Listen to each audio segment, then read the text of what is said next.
ദൈവത്തിന്റെ അതിപരിശുദ്ധമായ നാമം വാഴ്ത്തപ്പെടുമാറാകട്ടെ. കൂട്ടപ്പു ജംഗ്ഷനില്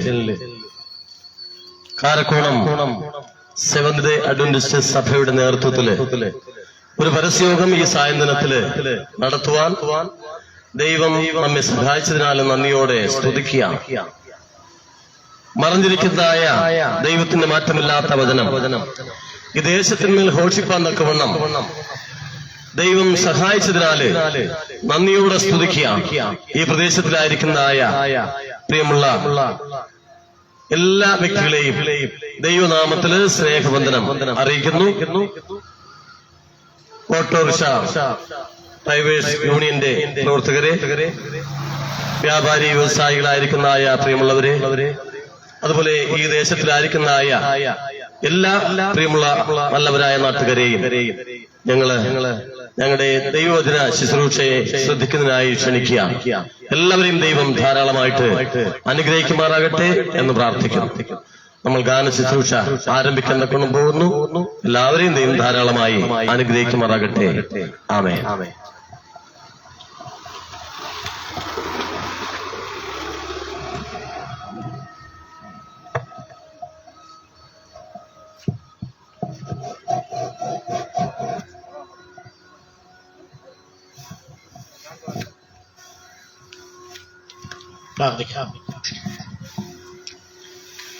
അടിയങ്ങളെ അതിവാത്സല്യമായി സ്നേഹിക്കുന്ന ഞങ്ങളുടെ വാഴ്ത്തപ്പെട്ടതുള്ള ദൈവമേ, സ്വർഗ്ഗീയ പിതാവേ, അനുഗ്രഹവും മനോഹരമായ ഈ സന്ധ്യായാമത്തിന് ഈ കൂട്ടപ്രദേശത്ത് കർത്താവേ അടിയങ്ങൾക്ക് കടന്നു വരുവാനും ദൈവനാമത്തെ പ്രഘോഷിക്കുവാനും ഈ അവസരം അടിയങ്ങൾക്ക് നൽകിയതുകൊണ്ട് ഞങ്ങൾ അങ്ങേ സ്തുതിക്കുന്നു, സ്തോത്രം ചെയ്യുന്നു. കർത്താവേ, ഈ ദേശത്തിന്റെ നടുവിലായിരിക്കുന്ന അത് വ്യാപാര സ്ഥാപനങ്ങളിലായിരിക്കുന്ന പ്രിയപ്പെട്ടവരെയും ഈ ജംഗ്ഷനിൽ കർത്താവെ ഓട്ടോറിക്ഷ ഓടിക്കുന്ന അതിന്റെ തൊഴിലാളികളെയും മറ്റ് കുടുംബാംഗങ്ങളെയും കർത്താവെ ഞങ്ങളെ ശ്രമിക്കുന്ന സകല ജനത്തെയും ഈ ദേശത്തെയും തിക്കരങ്ങളിൽ അവിടെ ഏൽപ്പിച്ച് പ്രാർത്ഥിക്കുന്നു. കാലാവസ്ഥ ഞങ്ങൾക്ക് അവിടെ അനുകൂലമാക്കി ഈ മഹനീയമായ ശുശ്രൂഷ ഇവിടെ ആരംഭിക്കുമ്പോൾ ദൈവത്തിന്റെ നടത്തിപ്പും കാവലും അടിയങ്ങളോട് കൂടിയിരിക്കണമെന്ന് നിങ്ങൾ യാചിക്കുന്നു. നല്ല ഗാനങ്ങൾ പാടി അങ്ങ് മഹത്വപ്പെടുത്തുവാനും ഇന്ന് കേൾക്കുന്നതായ തിരുവചന സത്യങ്ങൾ അടിയങ്ങളുടെ ജീവിതത്തിൽ അത് ഏറ്റവും വലിയ നന്മയായി ഭവിക്കുവാനും സ്വർഗമടന്ന് ഇടയാക്കണമെന്ന് ഞങ്ങൾ യാചിക്കുന്നു. തിരുവചനവുമായി കടന്നു വന്ന ഞങ്ങളുടെ പ്രിയപ്പെട്ട ദാസനെ വിഗ്രഹങ്ങൾ അവിടുന്ന് വഹിക്കണം. നല്ല ഉപദേശങ്ങളും കഥാവെ നല്ല വചനങ്ങളെയും അടിയങ്ങൾക്ക് ശ്രമിക്കാൻ തക്കണം എന്ന് തന്നെ ശക്തീകരിക്കണമെന്ന് പ്രാർത്ഥിക്കണം. ഈ ശുശ്രൂഷയ്ക്ക് നേതൃത്വം കൊടുക്കുന്ന ഈ കാരക്കുണം സർക്കിളിന്റെ കഥാവെ നേതൃത്വ നിരയിലായിരിക്കുന്ന പാഷ രാജുവകളെ വിഗ്രഹങ്ങൾ സമർപ്പിക്കുന്നു. അതോടൊപ്പം ഈ ദേശത്ത് കഥാവെ അങ്ങയുടെ ആലയം സ്ഥിതി ചെയ്യുന്ന ഈ കൂട്ടപ്പൂ ദേശത്തെ ഈ സഭയുടെ സെവന്ത് അഡ്വന്റിസ്റ്റ് സഭയുടെ കൂട്ടായ്മയിലായിരിക്കുന്ന എല്ലാ പ്രിയപ്പെട്ടവരെയും അവിടുത്തെ വിഗ്രഹങ്ങൾ അവിടെ സമർപ്പിക്കുന്നു. അടിയങ്ങൾ കഥാവിന്റെ ആദ്യം മുതൽ അന്ത്യം വരെയും ദൈവത്തിന്റെ കൃപയും സാന്നിധ്യവും കൂടിയിരുന്ന് ഞങ്ങളെ കാക്കുകയും കഥാവ് നല്ല ഗാനങ്ങൾ പാടുവാൻ തന്റെ പ്രിയമക്കളെ ശക്തീകരിക്കുകയും ശ്രേഷ്ഠ കാര്യതകളൊക്കെയും ദൈവത്തിന്റെ നടത്തിപ്പും കാവലും കൂടിയിരുന്ന് ഞങ്ങളെ പരിപാലിക്കുകയും ചെയ്യുമ്പോൾ പ്രാർത്ഥിക്കണം. എല്ലാം നന്മയ്ക്കായി കൂടി ഉയർപ്പാൻ സ്വർഗ്ഗമിടയാക്കണം. യേശു ക്രിസ്തു മുഖാന്തരം യാചിക്കുമ്പോൾ പ്രാർത്ഥന കേൾക്കണം. സ്വർഗ്ഗപിതാവ് നല്ല ദൈവമേ, ആമേൻ, ആമേൻ.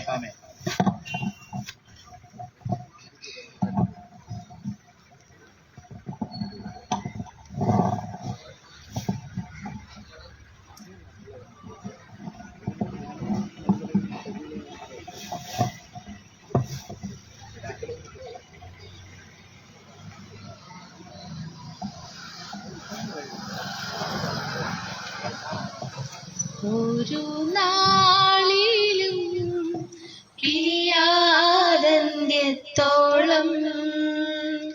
ഓരോ നിമിഷവും കൃപയാൽ നടത്തിയിടുമേ. ഒരു നാളിലും പിരിയാതന്ത്യത്തോളം ഓരോ നിമിഷവും കൃപയാൽ നടത്തിയിടുമേ. ഞാനങ്ങെ സ്നേഹിക്കുന്നു, എൻ ജീവനെക്കാളെന്നും ഞാനങ്ങെ സ്നേഹിക്കുന്നു, എൻ ജീവനെക്കാളെന്നും ആരാധിക്കുന്നങ്ങേ ഞാൻ ആത്മാർത്ഥ ഹൃദയമോടെ. ആരാധിക്കുന്നങ്ങേ ഞാൻ ആത്മാർത്ഥ ഹൃദയമോടെ. ഒരു നാളിലും പിരിയാതന്ത്യത്തോളം ഓരോ നിമിഷവും കൃപയാൽ നടത്തിയിടുമേ. പെറ്റ തള്ളയും സ്നേഹിതർ തള്ളിടിലും ജീവൻ നൽകി ഞാൻ സ്നേഹിച്ചോർ വെറുത്തിടിലും. പെറ്റ തള്ളയും സ്നേഹിതർ തള്ളിടിലും ജീവൻ നൽകി ഞാൻ സ്നേഹിച്ചോർ വെറുത്തിടിലും. നീ എന്റേതെന്നു ചൊല്ലി വിളിച്ചു എന്നോ വനപ്പേ. നീ എന്റേതെന്നു ചൊല്ലി വിളിച്ചു എന്നോ വനപ്പേ. വളർത്തിന്നോളമാക്കി തിരുനാമമഹത്വത്തിനായി.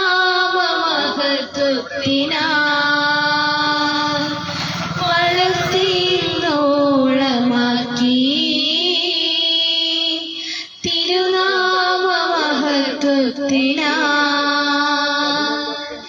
ഞാനങ്ങേ സ്നേഹിക്കുന്നു, എൻ ജീവനെക്കാളെന്നും ഞാനങ്ങേ സ്നേഹിക്കുന്നു,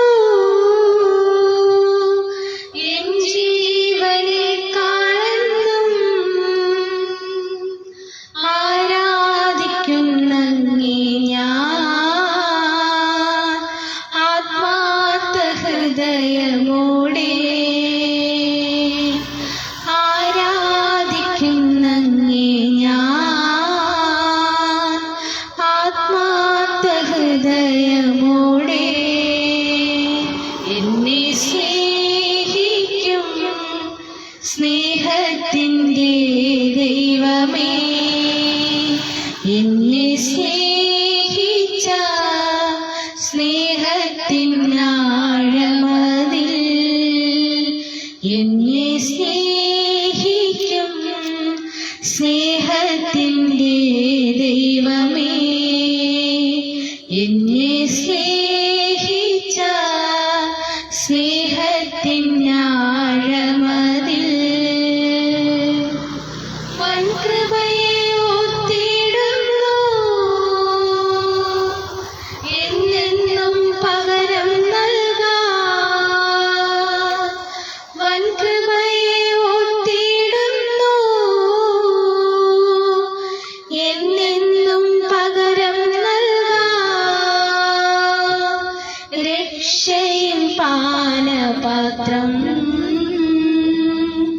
ഉയർത്തും ഞാൻ നന്ദിയോടെ.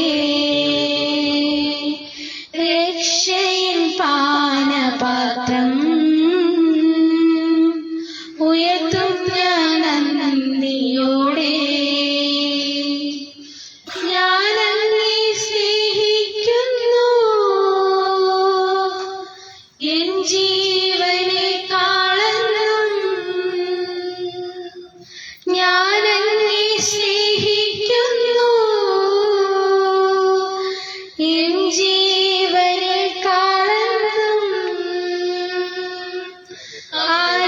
ആരാധിക്കുന്നങ്ങേ ഞാൻ ആത്മാർത്ഥ ഹൃദയമോടെ. ആരാധിക്കുന്നങ്ങേ ഞാൻ ആത്മാർത്ഥ ഹൃദയമോടെ. ഒരു നാളിലും പിരിയാതന്ത്യത്തോളം ഓരോ നിമിഷവും കൃപയാൽ നടത്തിയിടുമേ.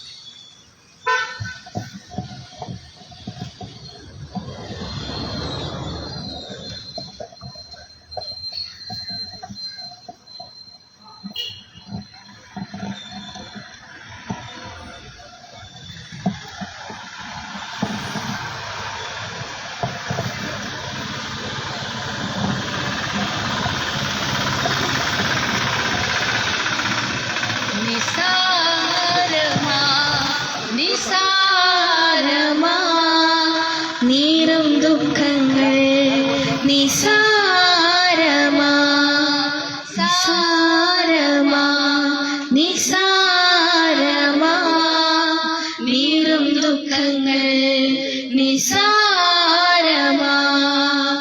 നാളെ വരുന്ന മഹിമയോർത്താൽ ഇന്നിൻ ദുഃഖങ്ങൾ നിസാരമാ. നാളെ വരുന്ന മഹിമയോർത്താൽ ഇന്നിൻ ദുഃഖങ്ങൾ നിസാരമാ. നിസാരമാ നിസാരമാ നീറും ദുഃഖങ്ങൾ നിസാരമാ. വന്ദനം വരും നാളു വരുന്നു നിന്ദനത്തിൽ നീങ്ങു സന്തോഷിക്കുവിൻ. വന്ദനം വരും നാളു വരുന്നു നിന്ദനത്തിൽ നീങ്ങു സന്തോഷിക്കുവിൻ. സന്തോഷിക്കുവിൻ കുഞ്ഞെ സന്തോഷിക്കുവിൻ. നിന്ദനത്തിൽ നീങ്ങു സന്തോഷിക്കുവിൻ. സന്തോഷിക്കുവിൻ കുഞ്ഞെ സന്തോഷിക്കുവിൻ. നിന്ദനത്തിൽ നീങ്ങു സന്തോഷിക്കുവിൻ നിസാരമാ നിസാരമാ നീറും ദുഃഖങ്ങൾ നിസാരമാ പാതാളത്തോളം നീ താഴ്ത്തപ്പെട്ടെങ്കിൽ ആകാശത്തോളം നിന്നെ ദൈവമുയർത്തും പാതാളത്തോളം നീ താഴ്ത്തപ്പെട്ടെങ്കിൽ ആകാശത്തോളം നിന്നെ ദൈവമുയർത്തും ദൈവമുയർത്തും കുഞ്ഞെ ദൈവമുയർത്തും ആകാശത്തോളം നിന്നെ ദൈവമുയർത്തും ദൈവമുയർത്തും കുഞ്ഞെ ദൈവമുയർത്തും ആകാശത്തോളം നിന്നെ ദൈവമുയർത്തും നിസാരമാ നിസാരമാ നീറും ദുഃഖങ്ങൾ നിസാരമാ നിസാരമാ നിസാരമാ നീറും ദുഃഖങ്ങൾ നിസാരമാ മാറാരോഗങ്ങൾ നിന്നെ ഞെരുക്കുമ്പോഴും സൗഖ്യദായകൻ നിന്റെ ഒപ്പമില്ലയോ മാറാരോഗങ്ങൾ നിന്നെ ഞെരുക്കുമ്പോഴും സൗഖ്യദായകൻ നിന്റെ ഒപ്പമില്ലയോ ഒപ്പമില്ലയോ കുഞ്ഞെ ഒപ്പമില്ലയോ സൗഖ്യദായകൻ നിന്റെ ഒപ്പമില്ലയോ ഒപ്പമില്ലയോ കുഞ്ഞെ ഒപ്പമില്ലയോ സൗഖ്യദായകൻ നിന്റെ ഒപ്പമില്ലയോ നിസാരമാ നിസാരമാ വീറും ദുഃഖങ്ങൾ നിസാരമാ നിസാരമാ നിസാരമാ നീറും ദുഃഖങ്ങൾ നിസാരമാ നാളെ വരുന്ന മഹിമയോത്താ ഇന്നിൻ ദുഃഖങ്ങൾ നിസാരമാ നാളെ വരുന്ന മഹിമയോത്താ ഇന്നിൻ ദുഃഖങ്ങൾ നിസാരമാ നിസാരമാ നിസാരമാ നീറും ദുഃഖങ്ങൾ നിസാരമാ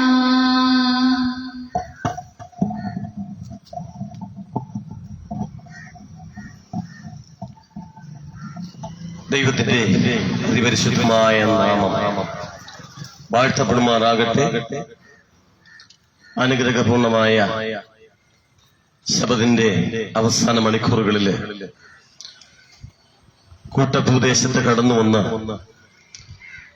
വേദപുസ്തകത്തിനകത്ത് മറഞ്ഞിരിക്കുന്നതായ സത്യങ്ങളെ വെളിപ്പെടുത്തുവാൻ സ്വർഗത്തിലെ ദൈവം നമ്മെ ഏവരെയും സഹായിച്ചതിനാല് നന്ദിയോടെ സ്തുതിക്കുകയാണ്, സ്തോത്രം ചെയ്യുകയാണ്. ഇത് അന്ത്യകാലമാണ് എന്ന് ദൈവത്തിന്റെ വചനം നമ്മെ പഠിപ്പിക്കുന്നു.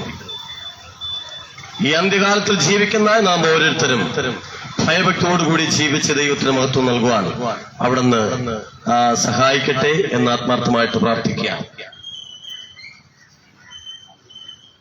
വായനയ്ക്കായി തിരഞ്ഞെടുത്തിരിക്കുന്നതായ വേദഭാഗം മർക്കോസ് എഴുതിയ സുവിശേഷം 1-ാം അധ്യായം അതിന്റെ 15-ാമത്തെ വാക്യം ഇങ്ങനെ വായിപ്പാനൊക്കെ ഒന്ന് സാധിക്കുന്നു. കാലം തികഞ്ഞു, ദൈവരാജ്യം സമീപിച്ചിരിക്കുന്നു, മാനസാന്തരപ്പെട്ട് സുവിശേഷത്തിൽ വിശ്വസിപ്പിൻ എന്ന് പറഞ്ഞു. കാലം തികഞ്ഞു, ദൈവരാജ്യം സമീപിച്ചിരിക്കുന്നു, അതിനാൽ മാനസാന്തരപ്പെട്ട് സുവിശേഷത്തിൽ വിശ്വസിപ്പിൻ. ഈ വചനങ്ങളാല് ദൈവം നമ്മേവരെയും സഹായിക്കുമാറാകട്ടെ. ഒരു നിമിഷം കണ്ണുകളടച്ച് പ്രാർത്ഥിക്കാം. ഈ അഖിലാണ്ടത്തിന്റെ സൃഷ്ടിതാവും പരിപാലകനുമായിരിക്കുന്ന ഞങ്ങളുടെ വാഴ്ത്തപ്പെട്ട നല്ല ദൈവമേ കർത്താവേ, തിരുനാമത്തിന് സ്തോത്രം. ഈ സായന്തനത്തിന് കർത്താവേ, ഞങ്ങൾക്ക് ഈ പ്രദേശത്തിൽ കടന്നു വന്ന് ദൈവത്തിന്റെ മാറ്റമില്ലാത്ത വചനം കേൾപ്പിപ്പാൻ അങ്ങ് സഹായിച്ച വൻ കൃപകൾക്കായി നന്ദിയോടെ ഞങ്ങൾ സ്തുതിക്കുന്നു കർത്താവെ, സ്തോത്രം ചെയ്യുന്നു. ഈ പ്രദേശത്തെയും ഈ പ്രദേശത്തിലായിരിക്കുന്ന ഞങ്ങളുടെ പ്രിയമുള്ളവരെയും സ്വർഗീയനാഥന്റെ കരങ്ങളിൽ സമർപ്പിച്ച് പ്രാർത്ഥിക്കുന്നു കർത്താവെ. അവിടുന്ന് എല്ലാവരെയും അനുഗ്രഹിക്കണമേ, ആശീർവദിക്കുമാറാകണമേ എന്ന് പ്രാർത്ഥിക്കുന്നു.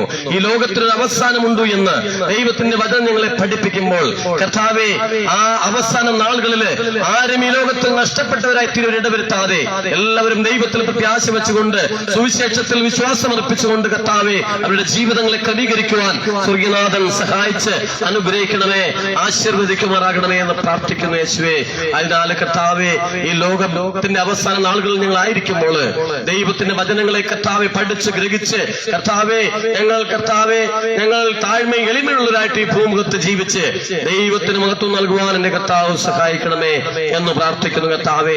അല്പസമയം ദൈവത്തിന്റെ മാറ്റമില്ലാത്ത വചനവുമായിട്ട് ഞങ്ങൾ ഇതാ ഈ പ്രദേശത്തിലായിരിക്കുമ്പോൾ അവിടുത്തെ കൃപയും സാമീപ്യം കൊണ്ടും നിറയ്ക്കണം. കടന്നു വന്നിരിക്കുന്ന ആയുടെ പ്രിയമുള്ളവരെ സ്വർഗീയനാഥന്റെ കരങ്ങളിൽ സമർപ്പിച്ച് പ്രാർത്ഥിക്കുന്നു. കരുണാമനായ കർത്താവിയുടെ പ്രിയമുള്ളവരെ അനുഗ്രഹിക്കണമേ, ആശീർവദിക്കുമാറാകണമേ എന്ന് പ്രാർത്ഥിക്കുന്നു കർത്താവെ. ഈ വചനം ഈ പ്രദേശത്തിന്മേൽ കർത്താവെ അനേകം ആത്മാക്കൾ നേടുവാൻ ഉതകുന്ന തരത്തിലായി തീരുവാൻ കർത്താവ് സഹായിക്കണം. അവിടുത്തെ കൃപയും സാമീപ്യം കൊണ്ട് നിറച്ച് അനുഗ്രഹിക്കണമേ എന്ന് പ്രാർത്ഥിക്കുന്നു. വചനം ശുശ്രൂഷിക്കുന്നതായ ദൈവത്തിന്റെ ദാസനെ തുരുക്കരങ്ങളിൽ സമർപ്പിച്ച് പ്രാർത്ഥിക്കുന്നു. അവിടുന്ന് അനുഗ്രഹിക്കണം, ആശീർവദിക്കണം, തന്നെ ബലപ്പെടുത്തുമാറാകണമേ എന്ന് പ്രാർത്ഥിക്കുന്നു കർത്താവെ. ഇതാ ഞങ്ങൾ അല്പസമയം ദൈവസന്നിധിയിൽ ദൈവത്തിന് മാറ്റമില്ലാത്ത വചനവുമായിട്ടായിരിക്കുമ്പോൾ അവിടുത്തെ കൃപയും സാമീപ്യം കൊണ്ടും നിറച്ച് ഞങ്ങളെ അനുഗ്രഹിക്കണം. വചനം കേൾക്കുന്നതായ ഞങ്ങളുടെ ശബ്ദപരിധിക്കുള്ളായിരിക്കുന്ന എല്ലാ പ്രിയപ്പെട്ടവരെയും ഓർത്ത് പ്രാർത്ഥിക്കുന്നു. എല്ലാവരെയും അനുഗ്രഹിക്കണം, ആശീർവദിക്കണം. ഈ പ്രദേശത്തിന് രോഗത്താലും ഭാരത്താലും കഷ്ടം അനുഭവിക്കുന്നതായ എല്ലാ പ്രിയമുള്ളവരെയും സ്വർഗീയനാഥന്റെ കരങ്ങളിൽ സമർപ്പിച്ച് പ്രാർത്ഥിക്കുന്നു കർത്താവെ. അവരുടെ കർത്താവെ ആവശ്യം ദൈവകരങ്ങളിലേക്ക് സമർപ്പിച്ച് പ്രാർത്ഥിക്കുന്നു. അവിടുന്ന് അനുഗ്രഹിക്കണമേ, ആശീർവദിക്കണമേ, കൃപയിൽ സൂക്ഷിക്കണം. മാനവും മഹത്വവും എടുക്കണം. സകലവും യേശു ക്രിസ്തുവിൻ മഹത്വമുള്ള നാമത്തിൽ തന്നെ. ആമേൻ. സ്തോത്രം. ദൈവത്തിന്റെ മാറ്റമില്ലാത്ത വചനം ഈ ദേശത്തിന്മേല് ഘോഷിപ്പന്തക്ക് വണ്ണം ആറാട്ടുകുഴി സഭയുടെ ശുശ്രൂഷനായി സേവനമനുഷ്ഠിക്കുന്നതായ പാസ്റ്റർ സുകുമാരനെ സാദരം ക്ഷണിക്കുന്നു. പാസ്റ്റർ സുകുമാരൻ. ദൈവത്തിന്റെ പരിശുദ്ധമായ നാമത്തിന് മഹത്വം ഉണ്ടാകുമാറാകട്ടെ. അനുഗ്രഹിക്കപ്പെട്ട ദൈവത്തിന്റെ സത്യവചനത്തെ യഥാർത്ഥമായി അല്പസമയം ഇവിടെ ഘോഷിക്കുവാൻ സ്വർഗത്തിലെ ദൈവം അടിയനെ പിന്നെ നിയോഗിച്ചതിനായിട്ട് ഞാൻ അടിയൻ വാഴ്ത്തുന്നു. ദൈവത്തെ സ്തുതിക്കുന്നു, വാഴ്ത്തുന്നു. ദൈവത്തിന്റെ പരിശുദ്ധാത്മാവ് ഞങ്ങളെ സത്യത്തിലേക്ക് നടത്തുകയും കർത്താവിന്റെ സാന്നിധ്യത്തോടുകൂടെ തന്നെ ഈ വചന ഘോഷണം ചെയ്യുവാൻ അവിടെ സഹായിക്കട്ടെ. അല്പസമയം ചിന്തിക്കുവാൻ എടുത്തിരിക്കുന്ന വേദഭാഗം മത്തായി 24:14 വാക്യമാണ്. അവിടെ നാം വായിക്കുന്നു, രാജ്യത്തിന്റെ ഈ സുവിശേഷം സകല ജാതികൾക്കും സാക്ഷ്യമായി ഭൂലോകത്തിലൊക്കെ പ്രസംഗിക്കപ്പെടും, അപ്പോൾ അവസാനം വരും. അതെ, മത്തായി 24 താഴോട്ട് 1 മുതൽ വായിക്കുകയാണെങ്കിൽ നമ്മുടെ കർത്താവായ യേശു ക്രിസ്തുവിന്റെ രണ്ടാം വരവിനെ കുറിച്ച് നമ്മുടെ കർത്താവായ യേശു ക്രിസ്തു അവിടെ അറിയിക്കുന്നുണ്ട്. ആ വരവിന് വേണ്ടി ഒരുങ്ങുന്നതിനെ കുറിച്ച് അറിയിക്കുന്നുണ്ട്. അത് രാജ്യത്തിന്റെ സുവിശേഷം, യേശുവിന്റെ രണ്ടാം വരവ് രാജ്യത്തിന്റെ സുവിശേഷത്തിന്റെ ഒരു ഭാഗമാണ്. കർത്താവായ ആ യേശു ക്രിസ്തുവിന്റെ വീണ്ടും വരവിനെ സംബന്ധിച്ച് യഥാർത്ഥമായ സത്യം രാജ്യത്തിലെ എല്ലാ ഭാഗത്തും അറിയിക്കേണ്ടത് ആവശ്യമായിരിക്കുന്നു. അത് അറിയിച്ചു തീർന്നതിന് ശേഷമേ അവസാനം വരുള്ളൂ. അത് മാത്രമല്ല, വെളിപ്പാട് പുസ്തകം 14 അധ്യായം 6 മുതൽ 12 വരെയുള്ള വേദഭാഗം വായിക്കുമ്പോൾ 3 ദൂതന്മാരുടെ ദൂതിനെ കുറിച്ച് പറയുന്നു. 3 ദൂതന്മാര് ആകാശമധ്യേ പറന്നു പോകുന്നുണ്ട്. ആ 3 ദൂതന്മാരുടെ കയ്യിൽ ഓരോ പുസ്തക ചുരുളുകളുണ്ട്.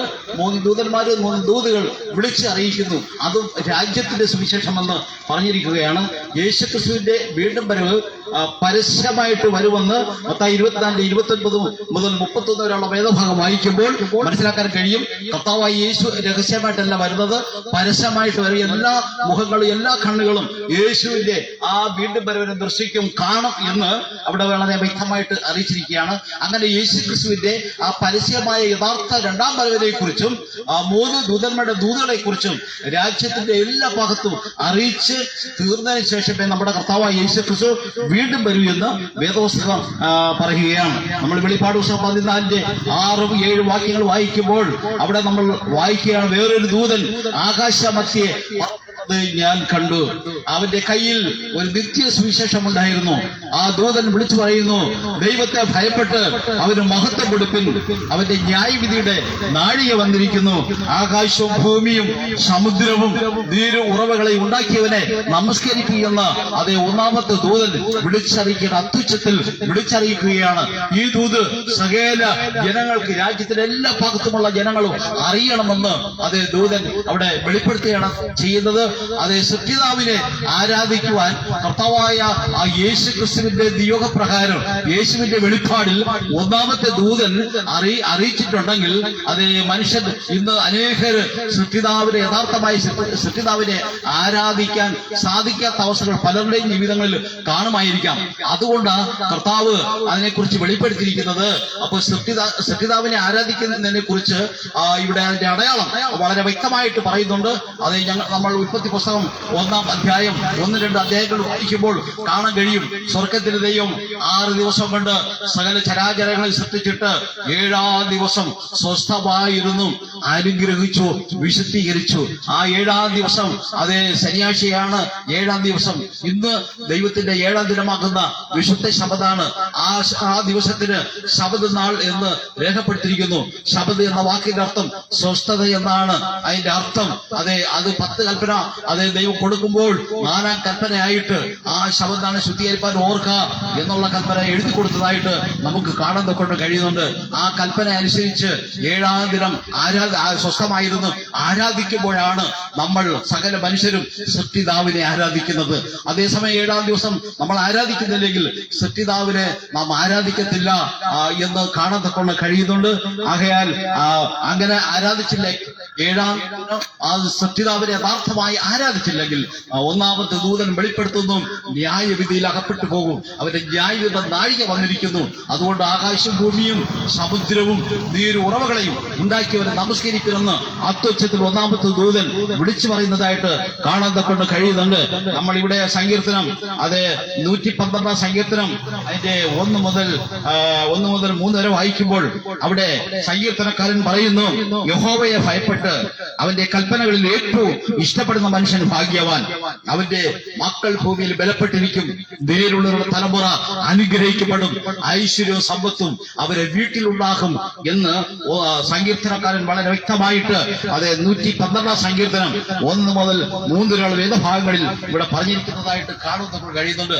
ദൈവത്തെ മാനസാന്തരപ്പെട്ട് കർത്താവിനെ സ്വന്തം രക്ഷിതാവായി സ്വീകരിച്ച് സ്നാനമേറ്റ് യേശുവിനോട് ചേർന്നിരിക്കുന്നതായ ദൈവത്തിന്റെ വിശ്വാസികൾ, ദൈവത്തിന്റെ മക്കളായിട്ട് തീർന്നിരിക്കുന്നവര് അതെ പിന്നെ നാം കൽപ്പന ലംഘിച്ച് പാപം ചെയ്യാതെ സത്യതാവിനെ ആരാധിച്ച് ആ സത്യതാവായ ദൈവമായിട്ട് നല്ലൊരു ബന്ധത്തിലായിരിക്കുവാൻ നമ്മുടെ കർത്താവായ യേശു ക്രിസ്തു ഒന്നാമത്തെ ദൂതനിലൂടെ അറിയിക്കുന്നതായിട്ടാണല്ലോ നമുക്കിവിടെ വായിക്കുവാൻ കൊണ്ട് സാധിക്കുന്നത്.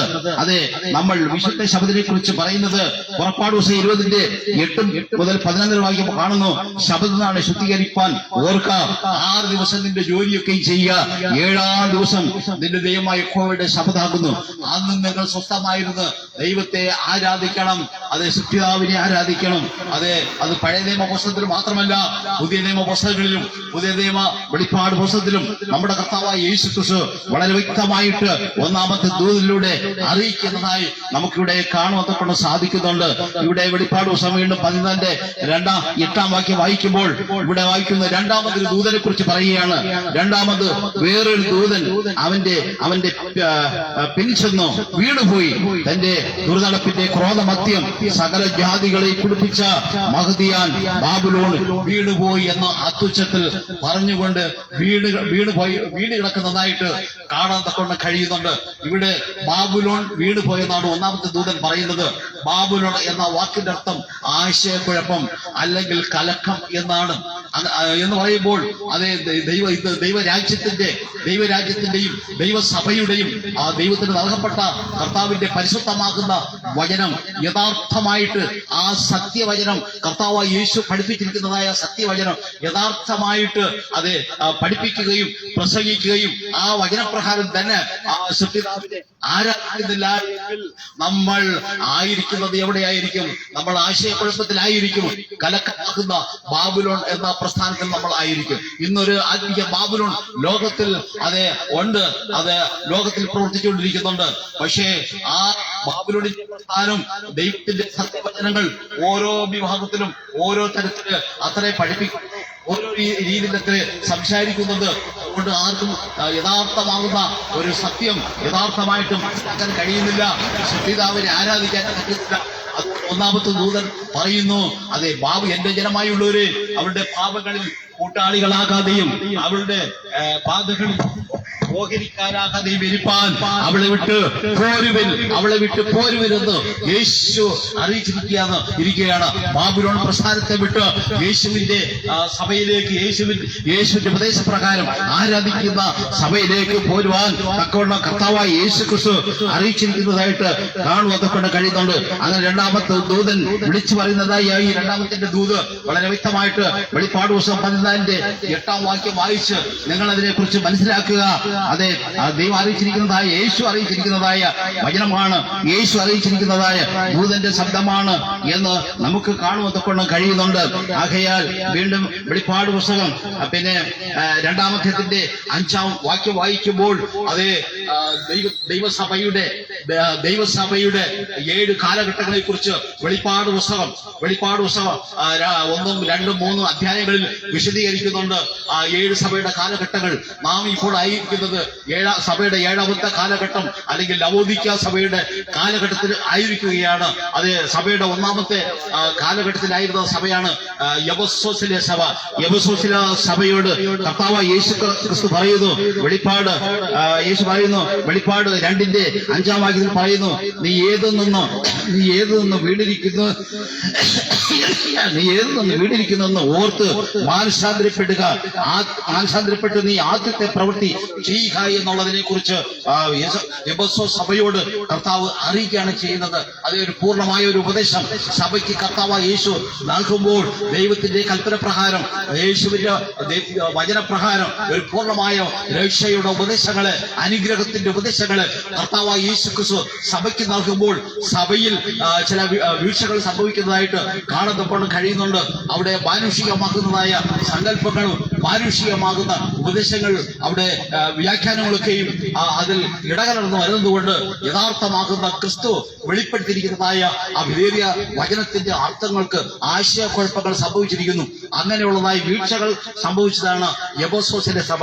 അതുകൊണ്ടാണ് പറഞ്ഞിരിക്കുന്നത്, യേശു പറയുന്നു, നീ ഏതു നിന്നും വീണിരിക്കുന്നു എന്ന് ഓർത്ത് മാനസാന്തരപ്പെട്ട് ആദ്യത്തെ പ്രവൃത്തി ചെയ്യുക. അല്ല ഞാൻ വരികയും ഞാൻ നിന്റെ നിലവിളക്ക് നിന്റെ നിലയിൽ നിന്ന് ഞാൻ നീക്കിക്കളയും ചെയ്യും എന്ന് കർത്താവായ യേശു എഫെസോസ് സഭയോട് പറയുകയാണ്. അതുകൊണ്ട് ആ കർത്താവായ യേശു ക്രിസ്തു ഈ ലോകത്തിൽ ആയിരുന്നപ്പോൾ അത് ദൈവത്തിന്റെ സഭയെക്കുറിച്ചും രക്ഷയുടെ സന്ദേശങ്ങളെക്കുറിച്ചും അനുഗ്രഹത്തിന്റെ ദൂതുകളെ കുറിച്ചും സ്വർഗരാജ്യത്തിന് വേണ്ടി ഒരുങ്ങുവാനുള്ളതായ ഉപദേശങ്ങളെ കുറിച്ച് കർത്താവായ യേശു വളരെ വ്യക്തമായിട്ട് പഠിപ്പിച്ചിട്ടുണ്ട്. പുതിയ നിയമം നമ്മൾ വായിക്കുമ്പോൾ അത് മത്തായി എഴുതിയ സുവിശേഷം മത്തായി എഴുതിയ സുവിശേഷം 1-ാം അധ്യായം മുതൽ വെളിപ്പാട് പുസ്തകം അത് അവസാന പുസ്തകം വരെയും നമ്മൾ വായിക്കുമ്പോൾ കർത്താവായ യേശു ക്രിസ്തുവിന്റെ ഉപദേശം ഒരു പൂർണ്ണമായ ഉപദേശം നമുക്കവിടെ കാണാത്തക്കൊണ്ട് കഴിയുന്നുണ്ട്. അത് പഠിച്ച് വായിച്ച് മനസ്സിലാക്കിക്കൊണ്ട് ആ യേശുവിന്റെ ഉപദേശപ്രകാരം സൃഷ്ടിതാവിനെ ആരാധിക്കേണ്ടത് ഏറ്റവും ആവശ്യമായിരിക്കുന്നു എന്ന് തിരുവചനത്തിൽ വളരെ വ്യക്തമായിട്ട് കർത്താവ് ഇവിടെ വെളിപ്പെടുത്തിയിരിക്കുന്നതായി നമുക്ക് കാണുന്നതുകൊണ്ട് കഴിയുന്നുണ്ട്. അത് വെളിപ്പാട് പുസ്തകം 14-ാം അധ്യായം അതിന്റെ 9 മുതൽ 12 വരെ വായിക്കുമ്പോൾ 3-ാമത്തെ ദൂതൻ വിളിച്ചു പറയുന്നു, മൃഗത്തെയും അതിന്റെ പ്രതിമയെ നമസ്കരിച്ച് നെറ്റിയിലോ കൈമേലോ മുദ്ര ഏൽക്കരുത്. മുദ്ര ഏൽക്കുന്നവൻ ദൈവകോപത്തിന്റെ പാത്രത്തിൽ കലർപ്പില്ലാതെ പകർന്നിരിക്കുന്ന ദൈവക്രോധമദ്യം കുടിക്കേണ്ടി വരും. വിശുദ്ധ ദൂതന്മാർക്കും കുഞ്ഞാടിന്റെ മുൻപാകെ അഗ്നിഹന്തങ്ങളിൽ ദണ്ഡനം അനുഭവിക്കേണ്ടി വരും അന്ത്യന്യായവിധിയിലും. അതുകൊണ്ട് മൃഗത്തെ നമസ്കരിക്കരുത് എന്ന് വളരെ വ്യക്തമായിട്ട് രേഖപ്പെടുത്തിയിരിക്കുന്നു.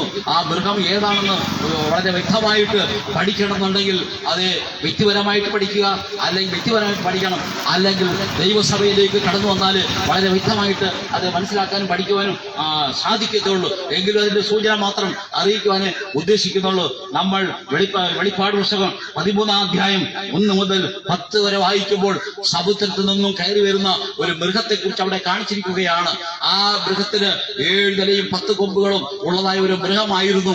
ആ മൃഗം ഒരു മനുഷ്യനാണെന്ന് ബൈബിളിൽ പറയുന്നുണ്ട്. വെളിപ്പാട് പുസ്തകം 13-ാം അധ്യായത്തിന്റെ അതിന്റെ അവസാന 18-19 വാക്യങ്ങൾ വായിക്കുമ്പോൾ അതൊരു മനുഷ്യനാണ് എന്ന് പറഞ്ഞിരിക്കുകയാണ്.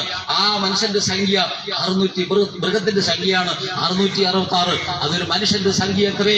അതുകൊണ്ട് ആ മൃഗത്തിന്റെ നിയമങ്ങളും മൃഗത്തിന്റെ കൽപ്പനകളും മൃഗത്തിന്റെ ഉപദേശങ്ങളും പാലിച്ചുകൊണ്ട് ദൈവത്തിന്റെ ഉപദേശങ്ങളും കർത്താവിന്റെ ഉപദേശങ്ങളും കർത്താവിന്റെ കൽപ്പനകളും വിട്ടുകളഞ്ഞിട്ട് ആ മാനുഷികമാകുന്ന ഉപദേശങ്ങളും കൽപ്പനകളും നമ്മൾ അനുസരിച്ച് ആരാധിക്കുന്നുവെങ്കിൽ നമ്മൾ മൃഗമാക്കുന്നതായ ആ മനുഷ്യനെ ആരാധിക്കുകയാണ്. മൃഗമാകുന്ന ആ മനുഷ്യനെ ആരാധിക്കുന്നുവെങ്കിൽ നമ്മൾ ദൈവകോപത്തിന്റെ പാത്രത്തിൽ കലർപ്പില്ലാതെ പകർന്നിരിക്കുന്ന ദൈവക്രോധമദ്യം കുടിക്കേണ്ടി വരും. വിശുദ്ധ ദൂതന്മാർക്ക് കുഞ്ഞാടിന് മുൻപാകെ അഗ്നി ഗന്ധങ്ങളിൽ ദണ്ഡനം അനുഭവിക്കേണ്ടതായിട്ട് വരും. അതുകൊണ്ട് സൃഷ്ടിതാവിനെ ആരാധിക്കുവാൻ അവിടെ 1-ാമത്തെ ദൂതൻ വളരെ വ്യക്തമായിട്ട് അറിയിച്ചിരിക്കുന്നു. നമ്മൾ സൃഷ്ടിതാവിനെ ആരാധിക്കുന്നതിന് വേണ്ടി അതെ നമ്മൾ തയ്യാറെടുക്കുമ്പോൾ ഒന്നാമതായിട്ട് കർത്താവായ യേശു ക്രിസ്തുവിനെ വിശ്വസിക്കുക.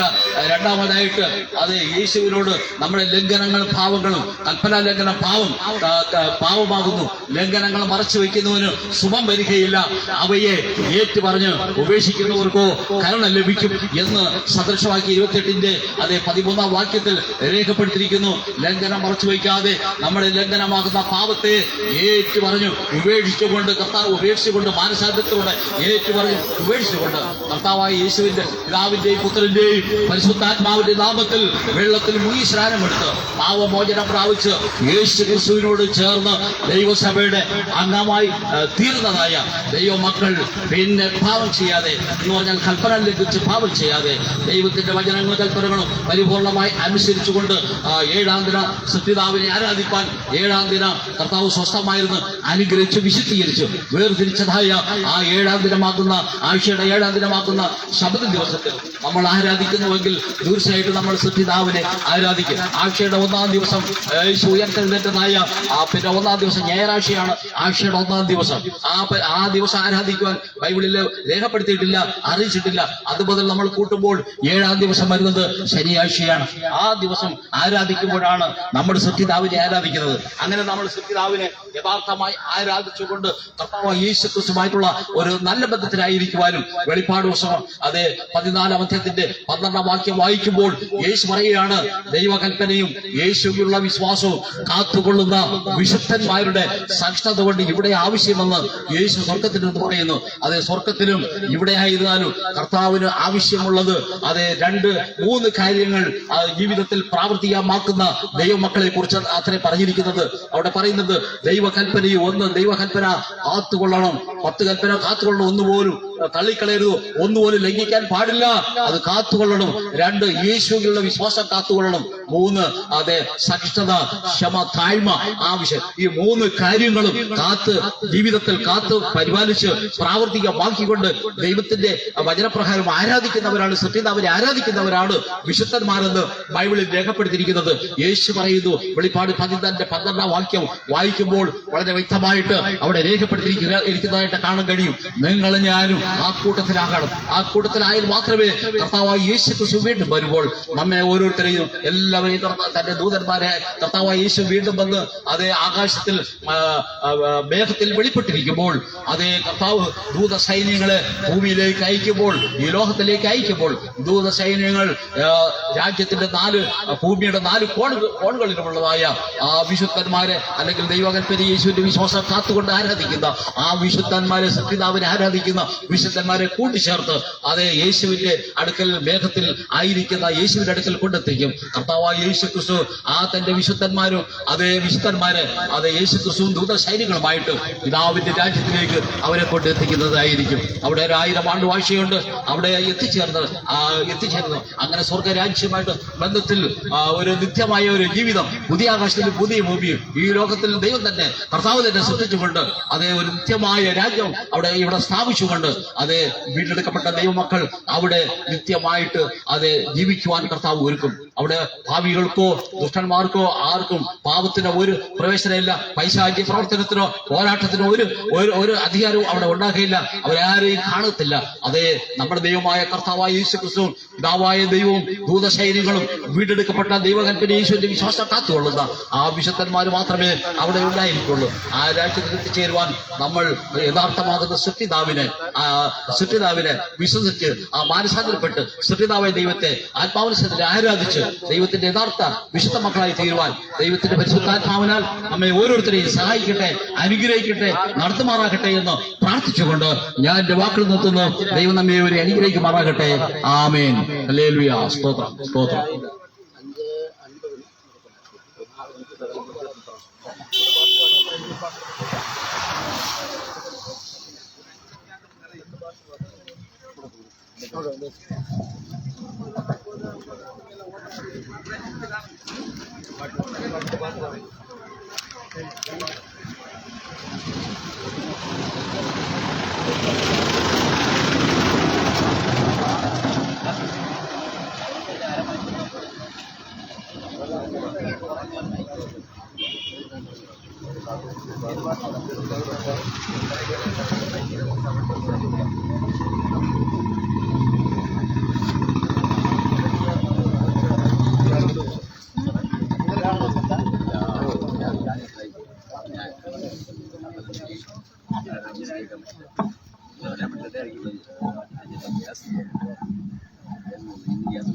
കരുതുന്നവൻ ഞാനല്ലയോ, കലങ്ങുന്നതെന്തിനു നീ? കലങ്ങുന്നവൻ ഞാനല്ലയോ, കലങ്ങുന്നതെന്തിനു നീ? കണ്ണുനീരിന്റെ താഴ്വരയിൽ കൈവിടുകയില്ല ഞാൻ നിന്നെ. കണ്ണുനീരിന്റെ താഴ്വരയിൽ കൈവിടുകയില്ല ഞാൻ നിന്നെ. എന്റെ മഹത്വം കാണുക നീ, എന്റെ കയ്യിൽ തരിക നിന്നെ. എന്റെ മഹത്വം കാണുക നീ, എന്റെ കയ്യിൽ തരിക നിന്നെ. എന്റെ ശക്തി ഞാൻ നിന്നിൽ പകർന്നു, എന്നും നടത്തിയിടും കൃപയിൽ. എന്റെ ശക്തി ഞാൻ നിന്നിൽ പകർന്നു, എന്നും നടത്തിയിടും കൃപയിൽ. കരുതുന്നവൻ ഞാനല്ലയോ, കലങ്ങുന്നതെന്തിനു നീ? കണ്ണുനീരിന്റെ താഴ്വരയിൽ കൈവിടുകയില്ല ഞാൻ നിന്നെ. കണ്ണുനീരിന്റെ താഴ്വരയിൽ കൈവിടുകയില്ല ഞാൻ നിന്നെ. എല്ലാവരും നിന്നെ മറന്നാൽ ഞാൻ നിന്നെ മറന്നിടുമോ? എല്ലാവരും നിന്നെ മറന്നാൽ ഞാൻ നിന്നെ മറന്നിടുമോ? എന്റെ കരത്തിൽ നിന്നെ വഹിച്ച് എന്നും നടത്തിയിടും കൃപയിൽ. എന്റെ കരത്തിൽ നിന്നെ വഹിച്ച് എന്നും നടത്തിയിടും കൃപയിൽ. കരുതുന്നവൻ ഞാനല്ലയോ, കരുതുന്നതെന്തിനു നീ കണ്ണുനീരിന്റെ താഴ്വരയിൽ കൈവിടുകയില്ല ഞാൻ നിന്നെ, കണ്ണുനീരിന്റെ താഴ്വരയിൽ കൈവിടുകയില്ല ഞാൻ നിന്നെ.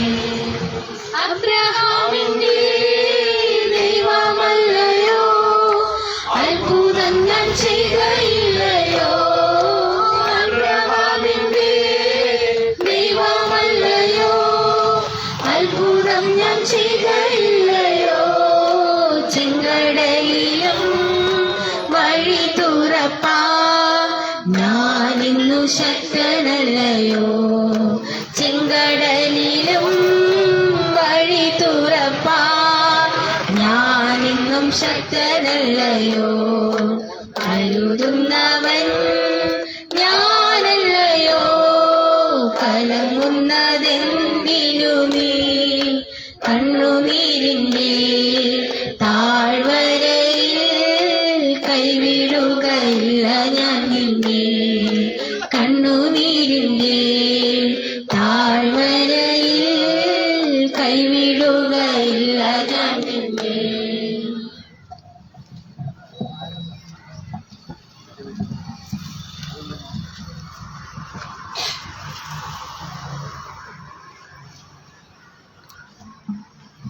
ദൈവനാമത്തിന് മഹത്വമുണ്ടാകട്ടെ. അനുഗ്രഹീതമായ ഈ വിശുദ്ധ ദിവസത്തിന്റെ സായം സന്ധ്യയിൽ ഈ കൂട്ടപ്രദേശത്ത് ദൈവത്തിന്റെ മാറ്റമില്ലാത്ത വചനം സംസാരിപ്പാൻ, നിങ്ങളെ കേൾപ്പിക്കുവാൻ സ്വർഗത്തിലെ ദൈവം ഞങ്ങളെ അനുവദിക്കുകയും ഈ അവസരം ഞങ്ങൾക്ക് തരികയും ചെയ്ത ഓർത്ത് ഞങ്ങൾ ദൈവത്തെ സ്തുതിക്കുക. ഈ സമയം ഇമ്പകരമായ ഗാനങ്ങൾ നിങ്ങളെ കേൾപ്പിക്കുവാനിടയായി. ഞങ്ങൾ ഈ ദേശത്ത് വന്നത് സത്യവേദ പുസ്തകമാകുന്ന 66 പുസ്തകങ്ങൾ അടങ്ങിയതായ സത്യവേദ പുസ്തകത്തിൽ നിന്നും വിശുദ്ധ ദിവസം ഏതാണെന്ന്, അതായത് ആഴ്ചയുടെ 7-ാം ദിവസമായ ശബദിനെ കുറിച്ച് വ്യക്തമായിട്ടൊന്ന് പറയുന്നതിന് വേണ്ടിയാണ്. സാധാരണ ഇന്ന് വേദപുസ്തക അടിസ്ഥാനത്തിൽ നമ്മൾ പരിശോധിക്കുമ്പോൾ 7-ാം ദിവസം ഏതെന്നും എന്തുകൊണ്ടാണ് സെവന്ത് ഡേ അഡ്വന്റിസ്റ്റുകാർ, പ്രത്യേകിച്ച് ശബദകാരെന്ന് പറയും, ഞങ്ങള് ഈ ദിവസത്തെ ആരാധിക്കുന്നു എന്ന് ദൈവത്തിന്റെ വചനാടിസ്ഥാനത്തിൽ നിങ്ങളോട് പറയുന്നതിന് വേണ്ടിയാണ്. എനിക്ക് മുന്നേ സംസാരിച്ചതായ പ്രിയ ദൈവത്തിന്റെ ദാസൻ സവിസ്തരം നമ്മളോട് ചില കാര്യങ്ങൾ പറയുകയുണ്ടായി. അതിൽ വിശുദ്ധ ശബദിനെ കുറിച്ചൊക്കെ പറയുകയുണ്ടായി. 3 ദൂതന്മാർ ആകാശമധ്യേ പറന്നുകൊണ്ട് അറിയിക്കുന്നതായ ആ 3 ദൂതന്മാരുടെ ദൂതിനെ കുറിച്ചൊക്കെ നമ്മൾ കേട്ടു. എന്നാൽ കർത്താവായ യേശുക്രിസ്തു ഈ ഭൂമിയിലായിരുന്നപ്പോൾ താൻ അനുസരിച്ചതും താൻ നമുക്ക് മാതൃകയായി കാണിച്ചു തന്നതുമായ ആരാധനാ ദിവസം എന്ന് പറയുന്നത് ആഴ്ചയുടെ 7-ാം ദിവസമായ വിശുദ്ധ ശനിയാഴ്ചയാകുന്ന ശബദിലാണ്. അതിന് തെളിവായിട്ട് ഈ ലോകം സൃഷ്ടിക്കുന്ന സമയം മുതൽ വിശുദ്ധ ശബദ് ഉണ്ട് എന്നുള്ളതിന് തെളിവായിട്ട് വേദപുസ്തകം വളരെ അടിവരയിട്ട് പറയുന്നത് നമുക്ക് ശ്രദ്ധിക്കാം. 6 ദിവസം കൊണ്ടാണ് ദൈവം ഈ കാണുന്നതായ ചരാചരങ്ങളൊക്കെ ഉണ്ടാക്കിയതെന്നും അതിനുശേഷം 7-ാമത്തെ ദിവസത്തെ പ്രവർത്തിക്കായിട്ട് എടുക്കാതെ വണ്ണം ആ ദിവസത്തെ അന്ന് സ്വസ്ഥതയുടെ വിശ്രമത്തിന്റെ ദിവസമായി ദൈവം തന്നെ അതിന് തീരുമാനമെടുത്തുകൊണ്ട് ആ ദിവസത്തിനൊരു പ്രാധാന്യം കൊടുത്തു എന്നും പറയുന്നു. നമുക്ക് വായിച്ചു കേൾക്കാം. ഉൽപ്പത്തിയുടെ പുസ്തകം 2-ാം അധ്യായം, അതായത് ആ 1-ാം അധ്യായം അവസാനിക്കുന്നത് വേദപുസ്തകം നമ്മൾ പരിശോധിക്കുമ്പോൾ ആ ഉൽപ്പത്തിയുടെ ആദ്യത്തെ പുസ്തകമായ ഉൽപ്പത്തിയിൽ അതിന്റെ 1-ാം അധ്യായം പഠിക്കുമ്പോൾ 6 ദിവസം കൊണ്ട് സൃഷ്ടി പൂർണ്ണമായും നടത്തിയതായിട്ട് കാണുന്നുണ്ട്. 6-ാമത്തെ ദിവസമാണ് തന്റെ സ്വന്തം കരങ്ങൾ കൊണ്ടുള്ളതായ പ്രവൃത്തിയെ നമുക്ക് കാണുവാൻ കഴിയുന്നത്. അതായത് ഏറ്റവും പരമപ്രധാനമായ സൃഷ്ടിയായ മനുഷ്യനെ അന്ന് തന്റെ സ്വന്തം കരങ്ങൾ കൊണ്ട് നിർമ്മിക്കുന്നതായിട്ട് നമുക്ക് കാണുവാൻ സാധിക്കും. അതിനുശേഷം ദൈവം തന്റെ പ്രവൃത്തിയിൽ കരങ്ങൾ കൊണ്ട് ചെയ്തതായ കാര്യം 10 കൽപ്പനയാകുന്ന ന്യായപ്രമാണം തന്റെ സ്വന്തം വിരൽ കൊണ്ട് എഴുതി കൊടുക്കുന്നതാണ്. നമുക്ക് ഈ സമയം 6 ദിവസം കൊണ്ട് ദൈവം ആകാശത്തെയും ഭൂമിയെയും ഈ കാണുന്ന ചരാചരങ്ങളെയും സൃഷ്ടിച്ചുവെന്നും എന്നാൽ 7-ാം ദിവസത്തെ ദൈവം എന്തുകൊണ്ട് ആ പ്രവൃത്തിക്കായിട്ട് എടുക്കാതെ അതിനെ വിശദീകരിച്ചു അനുഗ്രഹിച്ചു എന്നും നമുക്ക് കാണുവാൻ കൊണ്ട് സാധിക്കും. അപ്പോൾ ആദ്യമേ വേദപുസ്തകം പഠിക്കുമ്പോൾ ആദ്യമേ തന്നെ ലോകത്തോട് പറയുകയാണ്, വേദപുസ്തകം സത്യം പറയുന്നു, ഏഴാമത്തെ ദിവസത്തിന് വളരെ പ്രാധാന്യമുണ്ട്.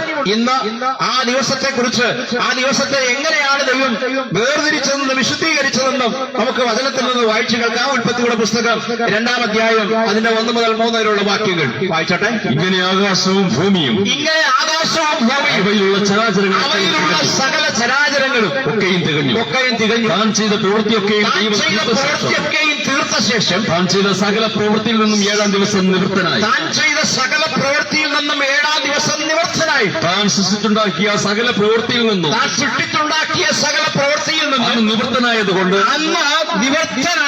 ദൈവം 7-ാം ദിവസത്തെ അനുഗ്രഹിച്ച് ശുദ്ധീകരിച്ചു.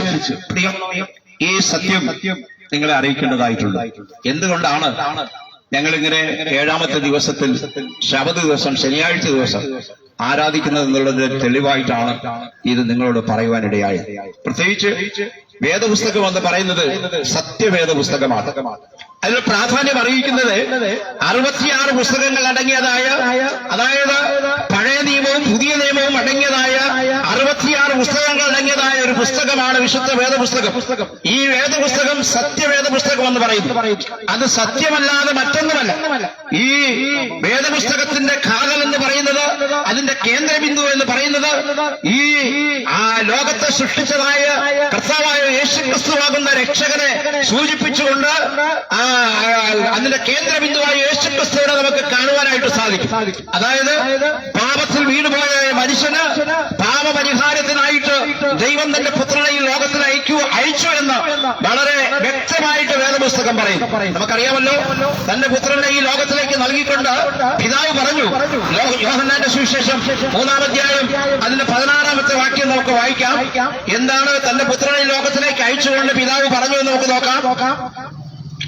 തന്റെ ഏകജാതനായ പുത്രനിൽ ദൈവം പറയുകയാണ്, തന്റെ ഏകജാതനായ പുത്രനിൽ വിശ്വസിക്കുന്ന ഏവനും നശിച്ചു പോകാതെ ജീവൻ പ്രാപിക്കേണ്ടതിന് ദൈവം അവനെ നൽകുവാൻ തക്കവണ്ണം ലോകത്തെ സ്നേഹിച്ചു.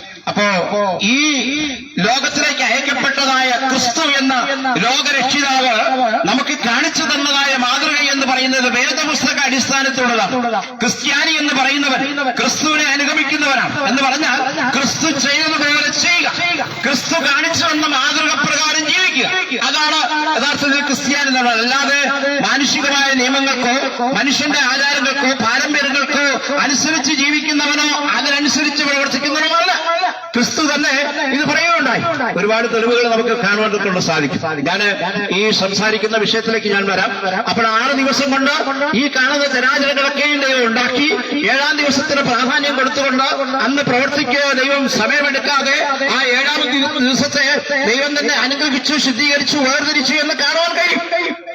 അതിന്റെ അടുത്ത തെളിവായിട്ട് പുറപ്പാട് പുസ്തകത്തിൽ നമ്മൾ കാണുമ്പോൾ 20-ാം അധ്യായം അതിന്റെ 8 മുതൽ 11 വരെയുള്ള വാക്യങ്ങൾ ഞാൻ പറഞ്ഞുവല്ലോ. ഈ 7-ാമത്തെ ദിവസത്തിന്, വിശുദ്ധ ശബത്തിന് എന്ത് പ്രാധാന്യമുണ്ട്, ഞങ്ങൾ എന്തുകൊണ്ട് ആരാധിക്കുന്നു, ഞങ്ങൾ എന്തുകൊണ്ട് ഈ ദിവസം ഞങ്ങൾ ഇതിന് പ്രാധാന്യം കൊടുക്കുന്നതാണ് സത്യം.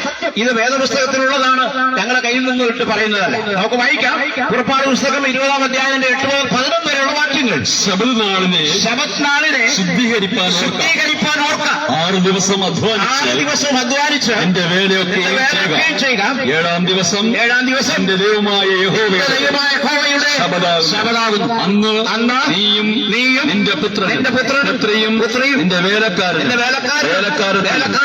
കന്നുകാലികളുടെ പടിവാതിൽക്കാരും ഒരു വേലയും ചെയ്യരുത്. 6 ദിവസം കൊണ്ട് വ്യക്തമായിട്ട് 1-ാമത്തെ അധ്യായം നമ്മൾ പഠിച്ചപ്പോൾ നമുക്ക് കാണാൻ സാധിച്ചു. 6 ദിവസം കൊണ്ട് സൃഷ്ടിയെല്ലാം പൂർത്തീകരിച്ചു.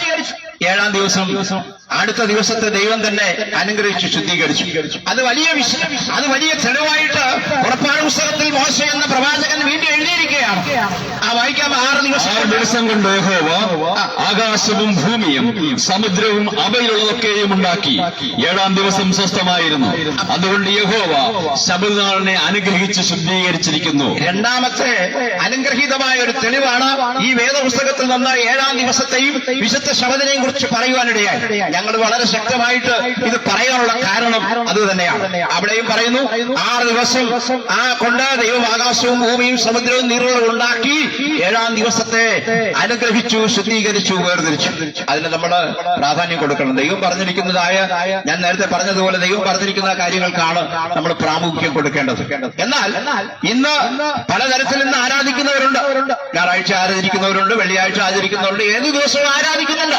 നമുക്ക് വേണമെങ്കിൽ ഏത് ദിവസം ആരാധിക്കണമെന്ന് പറയുന്നതിനൊരു തെളിവുണ്ട്. നമുക്ക് ആ ദിവസം നമുക്ക് നോക്കാൻ ലേവ്യ പുസ്തകം 23-ാം അധ്യായം 3-ാമത്തെ വാക്യം. ഏത് ദിവസമാണ് നമ്മൾ ആരാധിക്കേണ്ടതെന്ന് വിശുദ്ധ വേദപുസ്തകത്തിൽ പറഞ്ഞിരിക്കുന്നുണ്ട്. നമുക്ക് വായിക്കാം. 6 ദിവസം വേല ചെയ്യുക, 6 ദിവസം വേല ചെയ്യുക, 7-ാം ദിവസം വിശുദ്ധ സഭായോഗം കൂടേണ്ടുന്ന സ്വസ്ഥതയ്ക്കുള്ള ശബദം. അന്ന് ഒരു വേലയും ചെയ്യരുത്. നിങ്ങളുടെ സകല വാസസ്ഥലങ്ങളിലും യഹോവയുടെ യഹോവയുടെ ശബദാകും. വളരെ വ്യക്തമായിട്ട് ഇത് നമ്മെ ഓർപ്പിക്കുകയാണ്. ഇത് കേട്ടിട്ടില്ലാത്തവർ, ഇത് വായിച്ചിട്ടില്ലാത്തവർ, ഇത് മനസ്സിലാക്കിയിട്ടില്ലാത്തവർ ഇത് അറിയണം. പ്രിയമുള്ളവരെ, അതാണ് ഞങ്ങൾക്ക് ഈ സന്ധ്യയിൽ നിങ്ങളോട്, ഈ ദേശത്തോട്, ഈ കൂട്ടപ്പൂരെ പ്രിയ സഹോദരങ്ങളോട് ഞങ്ങൾക്ക് പറയുവാനായിട്ടുള്ളത്. ഞങ്ങൾ എന്തുകൊണ്ടാണ് ഈ ദിവസത്തിന് പ്രാധാന്യം കൊടുക്കുന്നത്, ഈ ദിവസത്തിൽ ആരാധിക്കുന്നത് എന്നുള്ളതിനെ കുറിച്ച് വളരെ വ്യക്തമല്ല. അപ്പോ ഏത് ദിവസമാണ് സഹായവും കൂടേണ്ടതെന്നും ആ ദിവസത്തിന്റെ പ്രാധാന്യം എന്തെന്നും നമ്മൾ പഠിക്കുക. പിന്നെ 700-800 വർഷത്തിന് മുമ്പേ പ്രവാചകൻ യെശയ്യാവെന്ന പ്രവാചകൻ പ്രവചിച്ചെഴുതി.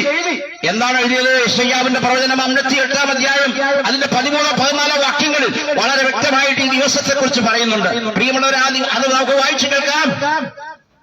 എന്റെ വിശുദ്ധ ദിവസത്തിൽ നീ അവിടെ പറയുന്നു യഹൂദന്റെ എന്നോ മറ്റേതെങ്കിലും ഒരു പ്രവാചകന്റെ എന്നോ പുരോഹിതന്റെ എന്നോ അല്ലെങ്കിൽ ദൂതന്റെ എന്നോ ഒന്നുമല്ല പറയുന്നത്.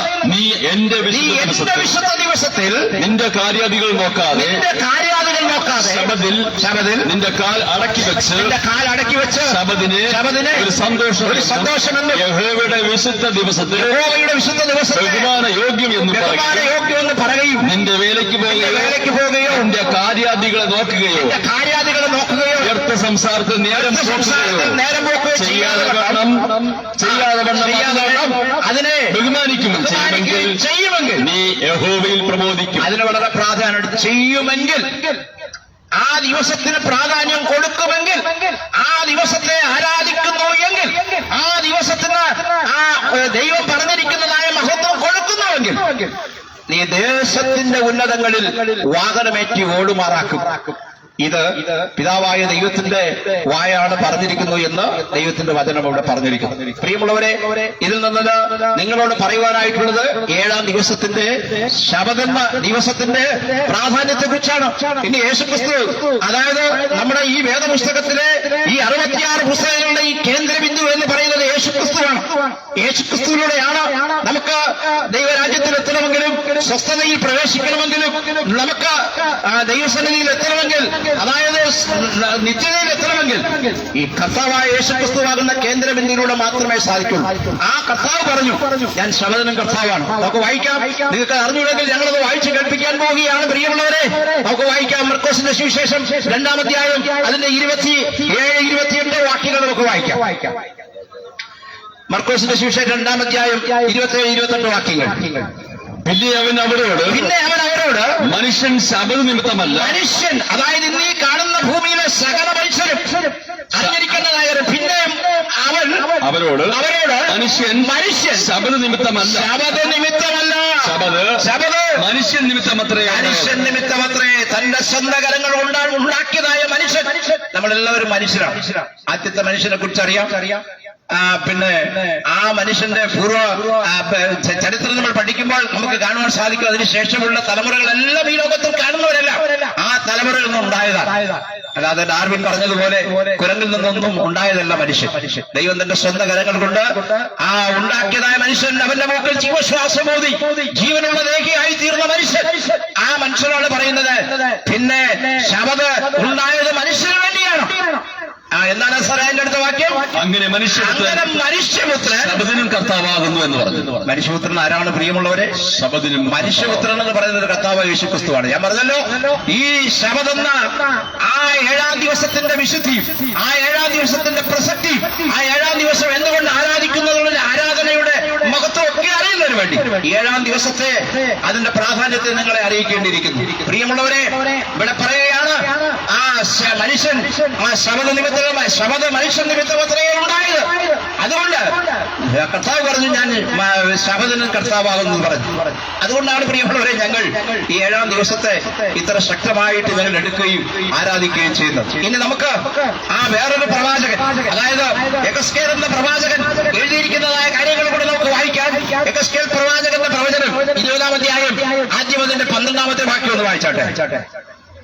ഞാൻ അവരെ വിശദീകരിക്കുന്ന യഹോവ എന്ന്, ഞാൻ അവരെ വിശുദ്ധീകരിക്കുന്ന യഹോവ എന്ന് അവർ അറിയേണ്ടത് എനിക്കും അവർക്കും ഇടയിൽ അടയാളമായിരിക്കാൻ തക്കവണ്ണം എന്റെ സമിതികളെയും ഞാൻ അവർക്ക് കൊടുത്തു.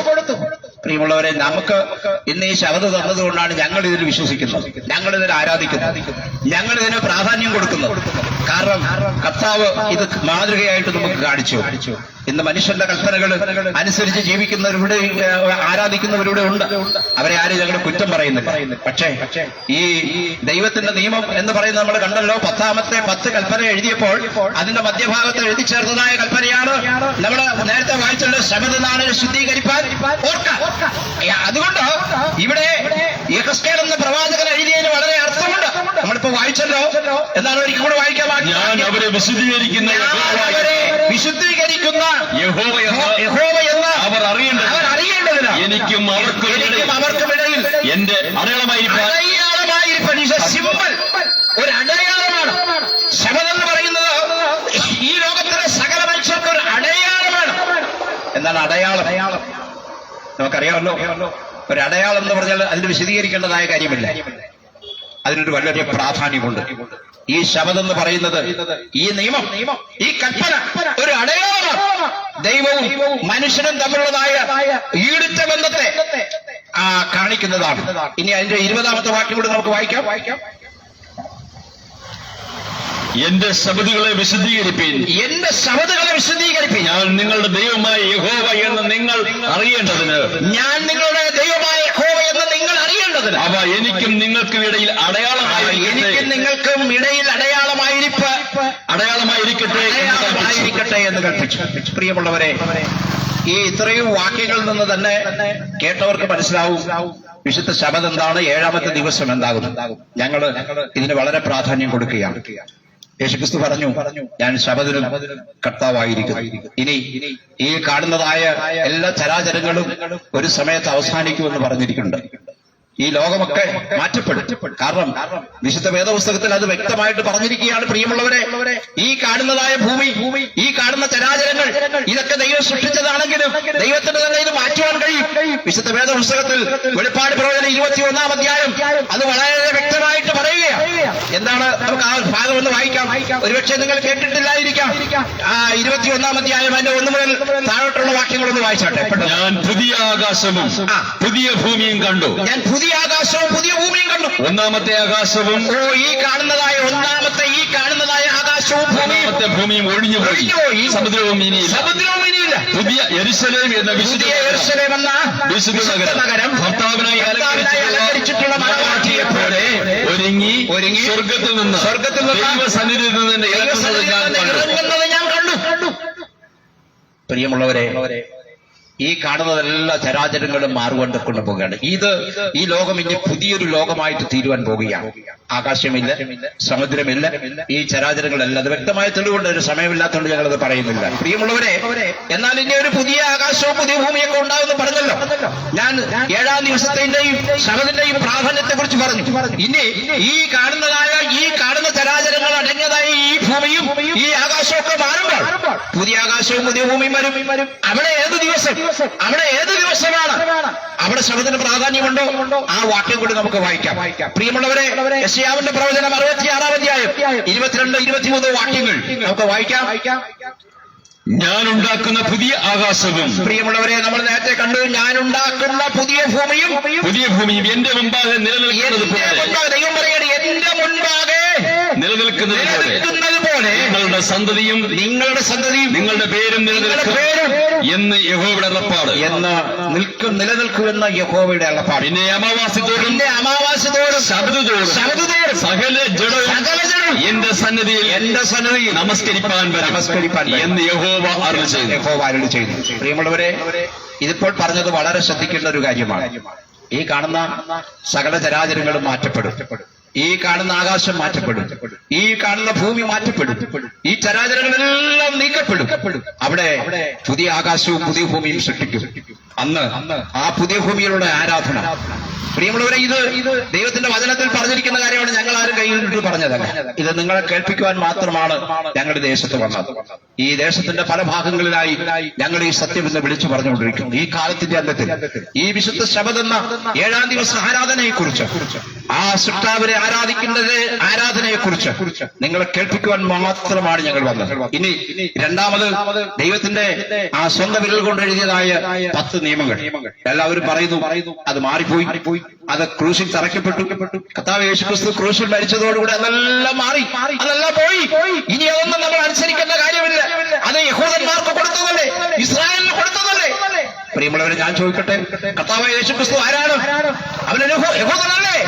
അവന് കൊടുത്തതൊന്നും നമുക്ക് വേണ്ട എന്ന് പറഞ്ഞാൽ നമുക്ക് എന്തെങ്കിലും അവകാശപ്പെടാനായിട്ടുള്ളൂ? അവന്റെ നാമം പോലും ഉച്ചരിപ്പാൻ നമുക്ക് യോഗ്യതയില്ല. അവരോടൊന്ന് പ്രാർത്ഥിപ്പാൻ ഞാനും നിങ്ങളും പറയുന്നു, ഇത് അബ്രഹാമിന്റെയും ഇസ്ഹാക്കിന്റെയും യാക്കോബിന്റെയും ദൈവം ആരാണ്? ഈ അബ്രഹാമിന്റെ ഇസ്ഹാക്കിന്റെ യാക്കോബിന്റെ ദൈവം ആരാണ്? അബ്രഹാം ആരാണ്? ഇസ്ഹാക്ക് ആരാണ്? യാക്കോബ് ആരാണ്? ഇത് നിങ്ങളോട് പറയാതിരിക്കുവാൻ സാധ്യമല്ല. അതുകൊണ്ട് മനുഷ്യന്റെ നിയമങ്ങൾക്ക് പ്രാധാന്യം കൊടുക്കാതെ സ്വർഗത്തിലെ ദൈവം തന്റെ സ്വന്തം കൊണ്ട് എഴുതിയതായ നിയമത്തിന് പ്രാധാന്യം കൊടുത്തുകൊണ്ട് 10 കൽപ്പനകൾ, 119-ാം സങ്കീർത്തനം അതിന്റെ 1 മുതൽ 3 വരെയുള്ള വാക്യങ്ങൾ വളരെ വ്യക്തമായിട്ട് പറയുകയാണ്. അത് അനുസരിക്കണം. അത് എന്തിനു വേണ്ടിയാണ് തന്നിരിക്കുന്നതെന്ന് അവിടെ പറയുന്നുണ്ട്. വായിക്കട്ടെ സാറേ, 119-ാം സങ്കീർത്തനം 1 മുതൽ 3 വരെയുള്ള വാക്യങ്ങൾ വായിച്ചട്ടെ. യഹോവയുടെ ന്യായപ്രമാണം അനുസരിച്ച്. പ്രിയമുള്ളവരെ, മനുഷ്യന്റെ ന്യായപ്രമാണമല്ല, ഞങ്ങൾ ഈ പറയുന്നവരുടെ പ്രമാണമല്ല, അല്ലെങ്കിൽ ഒരു പുരോഹിതൻ എഴുതിയ പ്രമാണമല്ല, ഒരു അപ്പോസ്തലന്മാർ എഴുതിയ പ്രമാണമല്ല. എഴുതിയത് ദൈവമാണ്. ദൈവം തന്നെ സ്വന്തം കൊണ്ട് എഴുതിയ പ്രമാണമാണ്. എന്താണ് പറയുന്നു? യഹോവയുടെ ന്യായപ്രമാണം അനുസരിച്ച്. യഹോവയുടെ ന്യായപ്രമാണം അനുസരിച്ച് നടപ്പിൽ നിഷ്കളങ്കരായവർ ഭാഗ്യവാന്മാർ. അവന്റെ സാക്ഷ്യങ്ങളെ പ്രമാണിച്ച് പൂർണ്ണ ഹൃദയത്തോടെ അവനെ അന്വേഷിക്കുന്നവർ ഭാഗ്യവാന്മാർ. അവർ നീതികേട് പ്രവർത്തിക്കാതെ അവന്റെ വഴികളിൽ തന്നെ നടക്കും. നിന്റെ പ്രമാണങ്ങളെ കൃത്യമായി ആചരിക്കേണ്ടതിന്. എല്ലാവരും കേൾക്കണം പ്രിയമുള്ളവരെ, അവന്റെ പ്രമാണങ്ങളെ കൃത്യമായി ആചരിക്കേണ്ടതിന് നീ അവയെ കൽപ്പിച്ചു തന്നിരിക്കുന്നു. അത് ദൈവം കൽപ്പിച്ചു തന്നിരിക്കുന്നതാണ്. ഞങ്ങൾ ആരും എഴുതിയതല്ല. ഈ പുസ്തകത്തിൽ എഴുതിയതും കാര്യം ഞങ്ങൾ ഇതൊന്ന് പറഞ്ഞു എന്നേ മാത്രമേ ഉള്ളൂ. ഈ കൽപ്പനകൾ ആര് കൽപ്പിച്ചു തന്നിരിക്കുന്നു? ദൈവം കൽപ്പിച്ചു തന്നിരിക്കുന്നു. അതുകൊണ്ട് കർത്താവ് പറഞ്ഞു, ഇത് ഞാൻ നേരത്തെ പറഞ്ഞതുപോലെ ഈ പുസ്തകത്തിലെ കേന്ദ്രബിന്ദു കർത്താവ് യേശുക്രിസ്തുവാണെങ്കിൽ ആ യേശുക്രിസ്തു നമുക്ക് മാതൃകഥം കാണിച്ചു ഈ കൽപ്പന. യോഹന്നാന്റെ സുവിശേഷം 15-ാം അധ്യായം അതിന്റെ 10-ാമത്തെ വാക്യം കൂടെ വായിച്ച് ഞാൻ അവസാനിപ്പിക്കട്ടെ. പ്രിയമുള്ളവരെ, ഇത് നിങ്ങളോട് പറയാതെ പോയ ഒരു വലിയ കുറവായിട്ട് തീരും. അതുകൊണ്ട് 7-ാം ദിവസം എന്ന വിശുദ്ധ ശബദിനെ ഞങ്ങൾ മാനിക്കുന്നത്, ഞങ്ങൾ ആരാധിക്കുന്നത്, ഞങ്ങൾ അതിന് പ്രാധാന്യം കൊടുക്കുന്നത് ഇതുകൊണ്ടാണ്. പ്രിയമുള്ളവരെ, എന്താണ് ആ വാക്യം? ഞാൻ എന്റെ പിതാവിന്റെ കൽപ്പനകൾ യേശുക്രിസ്തു പറയുന്നതാണ്. ഈ പുസ്തകത്തിൽ എഴുതിയിരിക്കുന്നത് വായിക്കണം, ഇത് മനസ്സിലാക്കണം. ഞാൻ എന്റെ പിതാവിന്റെ കൽപ്പനകൾ പ്രമാണിച്ച് സ്നേഹത്തിൽ വസിക്കുന്നത് പോലെ നിങ്ങൾ എന്റെ കൽപ്പനകളെ പ്രമാണിച്ചാൽ എന്റെ സ്നേഹത്തിൽ വസിക്കും. അല്ല എങ്കിൽ ക്രിസ്ത്യാനിയൊക്കെ ശരി തന്നെയാണ്. ക്രിസ്ത്യാനി എന്ന പേരൊക്കെ ശരി തന്നെയാണ്. ചിലപ്പോൾ അതിന് വളരെ പ്രാധാന്യം നമ്മൾ കൊടുക്കുന്നുണ്ടായിരിക്കാം. എന്നാൽ ഈ കേന്ദ്രബിന്ദുവാകുന്ന ഈ വേദപുസ്തകത്തിലെ കേന്ദ്രബിന്ദു എന്ന് പറയുന്ന കർത്താവായ യേശുക്രിസ്തു എനിക്ക് നിങ്ങൾക്ക് കാണിച്ചെന്ന മാതൃക പ്രകാരമാണോ നമ്മൾ അനുസരിക്കുന്നത് എന്ന് ചിന്തിച്ചുകൊള്ളാം. ഈ കേട്ട വചനം നിങ്ങളുടെ ഹൃദയത്തിന് ഒരു വലിയ അനുഗ്രഹമായി തീരട്ടെ. ഈ സന്ധ്യയുടെ അംഗത്തിൽ ഞങ്ങളെ ശ്രദ്ധിച്ചുകൊണ്ടിരുന്നതായ നിങ്ങൾക്ക് എല്ലാവർക്കും കർത്താവ് യേശുക്രിസ്തുവിന്റെ നാമത്തിൽ സ്നേഹവന്ദനം അറിയിച്ചുകൊണ്ട് കൂടുതൽ നിങ്ങൾക്ക് അറിയണമെങ്കിൽ ഞങ്ങളെ സമീപിക്കാം, ഞങ്ങളോട് നിങ്ങൾക്ക് ചോദിക്കാം. ഈ സമയത്ത് തന്നെ നിങ്ങൾക്ക് എന്തെങ്കിലും സംശയങ്ങളുണ്ടെങ്കിൽ ഇതിനെക്കുറിച്ച് ചോദിക്കാം. ഞങ്ങളുടെ ഫോൺ നമ്പർ ഇവിടെ ആരുടെയെങ്കിലും വാങ്ങിയിട്ട് നിങ്ങൾക്ക് എന്തെങ്കിലും ഈ പറഞ്ഞതിനെ കുറിച്ച് സംശയമുണ്ടെങ്കിൽ നിങ്ങൾക്ക് ചോദിക്കാം. പ്രിയമുള്ളവരെ, ഞങ്ങൾ ഈ വേദപുസ്തകത്തിൽ നിന്ന് മാത്രമാണ് പറഞ്ഞത്, ഞങ്ങളുടെ കയ്യിൽ നിന്നൊട്ടും ഞങ്ങൾ പറഞ്ഞിട്ടില്ല. ദൈവം നിങ്ങളെ സഹായിക്കട്ടെ. ഈ ഞങ്ങളുടെ ശബ്ദം, പ്രത്യേകിച്ച് എന്റെ ശബ്ദം കേട്ടുകൊണ്ടിരുന്നതായി, ഈ ദൂതം കേട്ടുകൊണ്ടിരുന്നതായി നിങ്ങൾക്ക് എല്ലാവർക്കും ഒറ്റ വാക്കിൽ നന്ദി പറഞ്ഞു ഈ ഭാഗത്ത് ഞാൻ വിരമിക്കുന്നു. ദൈവം നമ്മെ സഹായിക്കട്ടെ. ആമേൻ.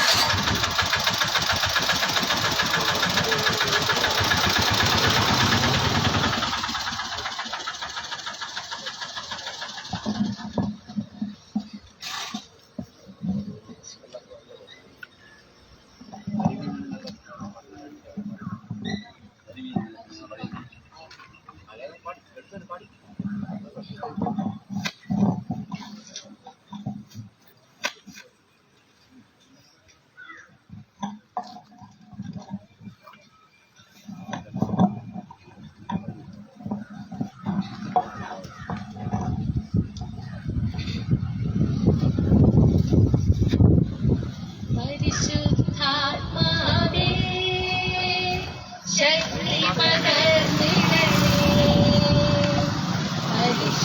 പരിശുദ്ധാത്മാവേ ശക്തി പകർന്നിടണേ. അവിടുത്തെ ബലം ഞങ്ങൾക്ക് ആവശ്യമെന്ന് കർത്താവേ നീ അറിയുന്നു. അവിടുത്തെ ബലം ഞങ്ങൾക്ക് ആവശ്യമെന്ന് കർത്താവേ നീ അറിയുന്നു. ആദ്യ നൂറ്റാണ്ടിലെ അനുഭവം പോ അതിശയം ലോകത്തിൽ നടന്നിടുവാൻ, ആദ്യ നൂറ്റാണ്ടിലെ അനുഭവം പോ അതിശയം ലോകത്തിൽ നടന്നിടുവാൻ.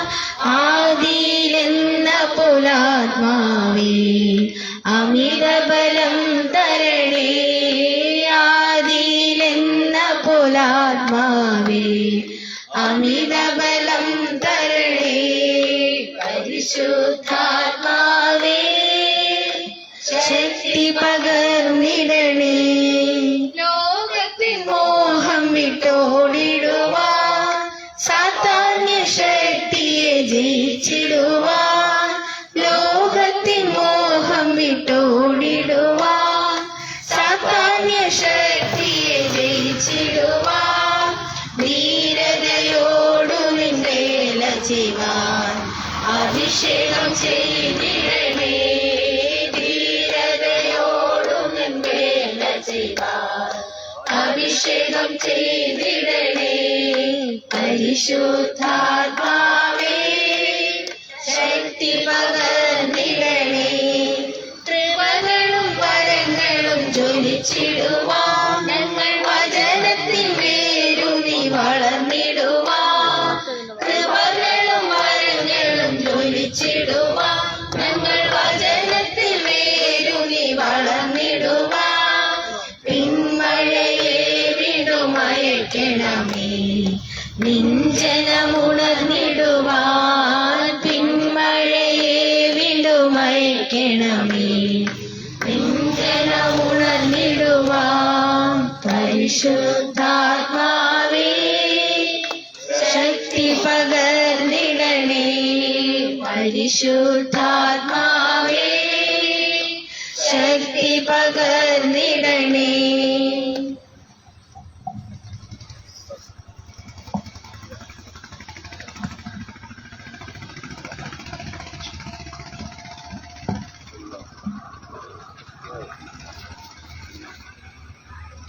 നമുക്ക് പ്രാർത്ഥിക്കാം.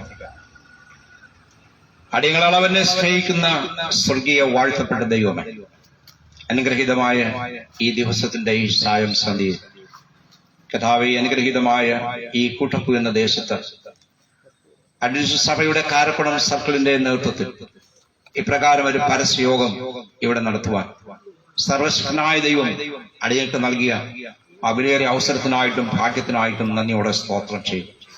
കർത്താവേ, അങ്ങയുടെ ജീവന്റെ വചനങ്ങൾ, അങ്ങയുടെ ഇൻപകരമായ ഗാനങ്ങൾ ഈ ദേശത്ത് പാടുവാനും കേൾപ്പിക്കുവാനും കർത്താവ് അടിയിക്ക് നൽകിയതായ അവസരത്തെ നന്ദിയോടെ ഓർത്തുകൊണ്ട് സ്തുതിക്കുന്നു. കർത്താവ് ദൈവമേ, ശാന്തമായി അല്പസമയം ഈ അനുഗ്രഹീതമായ ദേശത്തോട് ദൈവത്തിന്റെ മാറ്റമില്ലാത്ത വചനം ഘോഷിപ്പാൻ അങ്ങ് അവിടെ ഇടയാക്കിയല്ലോ.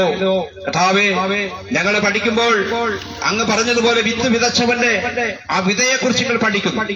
വിത്ത് വിതച്ചത് 4 സ്ഥലങ്ങളിൽ വീണു എന്ന് നിങ്ങൾ കാണുന്നു.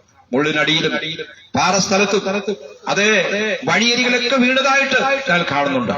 എന്നാൽ ആ വിതച്ച വിത്ത് ആ 3 ഭാഗങ്ങളിൽ വിതച്ചത് നഷ്ടപ്പെട്ടു പോയപ്പോൾ 4ാമത് ആ വിതച്ചതായ വിത്ത് നല്ല നിലമെന്ന് ആ മാനുഷികമായ ഹൃദയങ്ങളിൽ വീണത് അത് 30, 60, 100 എന്ന മേനിയായി വിളഞ്ഞ കർത്താവെ ഫലം കായ്ച്ചതുപോലെ ഈ ദേശത്ത് ഇന്നിവിടെ കൽപ്പിച്ചതായ വചനം ശ്രദ്ധിച്ചതായ പ്രിയപ്പെട്ടവർ അങ്ങയുടെ ഹൃദയങ്ങളിൽ അത് കർത്താവെ സംഗ്രഹിച്ചുകൊണ്ട് ആ തങ്ങളുടെ ജീവിതത്തിൽ ഒരു അനുഗ്രഹമായി കർത്താവ് അവർക്കൊരു ആ അനുഗ്രഹമാക്കി അത് തീർക്കണമെന്ന് നിങ്ങൾ പ്രാർത്ഥിക്കുന്നു.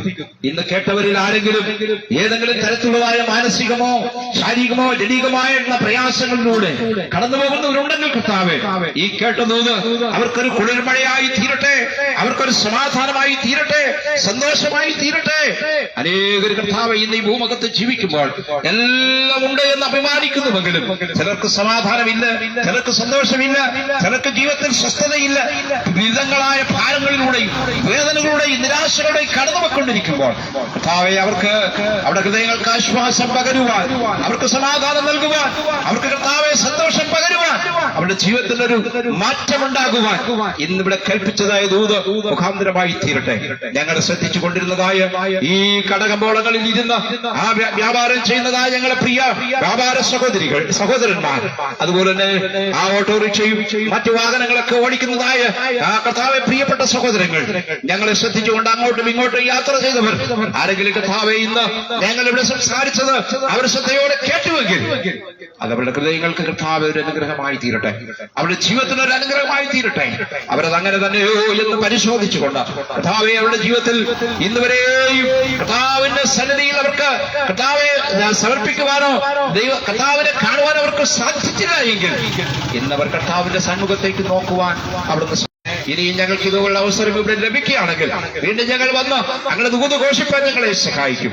ഞങ്ങളെ സഹായിച്ച എല്ലാ പ്രിയപ്പെട്ടവർക്കായി, ഇന്നകരമായ ഗാനങ്ങൾ പാടിയവർക്കായി, സഭകളെ പ്രതികരിച്ചു വന്ന കുഞ്ഞുങ്ങൾക്കായി, കർത്താവെ ഞങ്ങളുടെ പ്രിയ സഹോദരങ്ങൾക്കായി എല്ലാവർക്കും വേണ്ടി ഞങ്ങൾ പ്രാർത്ഥിക്കുകയാണ്.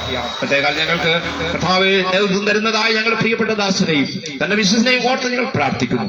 എല്ലാവരെയും താഴ്ത്തിയേൽപ്പിക്കും. ഞങ്ങൾ ഈ സമയം ഞങ്ങളുടെ സന്നിധിയിലേക്ക് ഞങ്ങളെ തന്നെ താഴ്ത്തുകയാണ്. ഈ ശബത്തിന്റെ കർത്താവെ വിലപ്പെട്ടതായ സത്യം, ശബദെന്ന സത്യത്തെ ഞങ്ങളെ വിളിച്ചറിയിച്ചുവല്ലോ, അത് ശരിയാണോ എന്ന് പരിശോധിക്കുവാൻ കേട്ടവരെ സഹായിക്കട്ടെ. ആ മാറ്റമില്ലാത്ത നിയമം ആ കർത്താവെ ഓരോ മനുഷ്യന്റെയും ജീവിതത്തിൽ അനുസരിക്കേണ്ടതും പ്രാവർത്തികമാക്കേണ്ടതും ആവശ്യമായിരിക്കുന്നു. കർത്താവെ ഒരു ന്യായവിധി വരുമ്പോൾ ആ ന്യായവിധിയുടെ മാനദണ്ഡമായി ആ നിയമങ്ങൾ കർത്താവെ ഞങ്ങളെ ആ വെച്ചിട്ട് ന്യായവിധിക്കുമെന്ന് ഞങ്ങളെ കേൾപ്പിച്ചുകൊണ്ട് കർത്താവെ അതിനെ ഞങ്ങളിതാ സന്തോഷത്തോടുകൂടെ ഇവിടെ പെട്ട് പിരിയുന്നു. ഞങ്ങളെ ശ്രദ്ധിച്ച് എല്ലാവരെയും കർത്താവ് അനുഗ്രഹിക്കണം. എല്ലാവിധമായ നന്മകളെ കൊണ്ട് നിറയ്ക്കും. മാനവും മഹത്വം പുകഴ്ചെല്ലാം അവിടെ നടക്കും. പ്രാർത്ഥന ശ്രദ്ധയോടെ കേട്ടതിനായി നന്ദി. സകല പണികൾക്കായി ജീവനെ തന്ന നാമത്തിൽ താഴ്മയോട് ഞങ്ങൾ അപേക്ഷിക്കുന്നു. ഞങ്ങളുടെ പ്രാർത്ഥന കേൾക്കുമാറാകണം. കരുണയുള്ള വാഴ്ത്തപ്പെട്ട ദൈവമേ, ആമേൻ. സ്വർഗ്ഗസ്ഥനായ ഞങ്ങളുടെ പിതാവേ, രാജ്യം വരണമേ, തിരുവിഷ്ടം സ്വർഗത്തിലെ പോലെ ഭൂമിയിലാകണമേ. ഞങ്ങൾക്ക് ആവശ്യമുള്ള ആഹാരങ്ങൾക്ക് തരണമേ. ഞങ്ങളുടെ കടക്കാരോട് ഞങ്ങൾ ക്ഷമിക്കുന്ന പോലെ ഞങ്ങളുടെ കടങ്ങളെ ഞങ്ങളോടും ക്ഷമിക്കണമേ. പരീക്ഷയിൽ കടത്താ ദുഷ്ടങ്ങളെ വിടുവിക്കണം. രാജ്യവും ശക്തിയും മഹത്വവും എന്നേക്കും അങ്ങേക്കുള്ളതല്ലോ. ആമേൻ. പിതാവായ ദൈവത്തിന്റെ സ്നേഹവും പുത്രനായ യേശുക്രിസ്തുവിന്റെ കൃപയും ആശ്വസിപ്പിക്കുന്ന പരിശുദ്ധാത്മാവിന്റെ നിരന്തരമായ കൂട്ടും സഹവാസവും കർത്താവ് ഇവിടെ ആയിരിക്കുന്ന പ്രിയപ്പെട്ട ഓരോരുത്തരോടും ഈ ദേശത്തോടും ദേശവാസികളോടും അടിയങ്ങൾ ചോദിച്ചതും ചോദിക്കാൻ വിട്ടുപോയതുമായ സകല കാര്യങ്ങളോടും കൂടെ ഇപ്പോഴും എന്നേക്കും കാലാന്ത്യത്തോളം അവിടെ നിന്ന് കൂടെ ഇരിക്കുമാറാകട്ടെ. ആമേൻ. സ്തോത്രം. ദൈവത്തിന്റെ അതിപരിശുദ്ധമായ നാമം വാഴ്ത്തപ്പെടുമാറാകട്ടെ. ഈ സായന്തനത്തില് ഈ കൂട്ടപ്രദേശത്തിന്റെ കടന്നു വന്ന് വേദപുസ്തക സത്യങ്ങളെ വെളിപ്പെടുത്തുവാൻ കർത്താവ് സഹായിച്ചതിനാലും നന്ദിയോടെ സ്തുതിക്കാം. വചനം കേട്ടതായ എല്ലാ പ്രിയമുള്ളവരെയും ദൈവത്തിന്റെ നാമത്തിലുള്ളതായ സ്നേഹവന്ദനം അറിയിക്കുന്നു. എല്ലാവരെയും ദൈവം ധാരാളമായിട്ട് അനുഗ്രഹിക്കുമാറാകട്ടെ. ഇനിയും ദൈവം ഇതുപോലുള്ള അവസരം ഉണ്ടാക്കുന്നുവെങ്കിൽ നിശ്ചയമായും വിദേശത്തിൽ നിങ്ങൾ കടന്നു വരികയും ദൈവത്തിന്റെ മാറ്റമില്ലാത്ത വചനം പോഷിക്കുകയും ചെയ്യും എന്നുള്ളതായ പ്രത്യാശയോടുകൂടി ഞങ്ങളിതാ ഈ ദേശം വിട്ട് കടന്നു പോകുന്നു. ദൈവം നിങ്ങൾ എല്ലാവരെയും ധാരാളമായിട്ട് അനുഗ്രഹിക്കുമാറാകട്ടെ. ആമേൻ.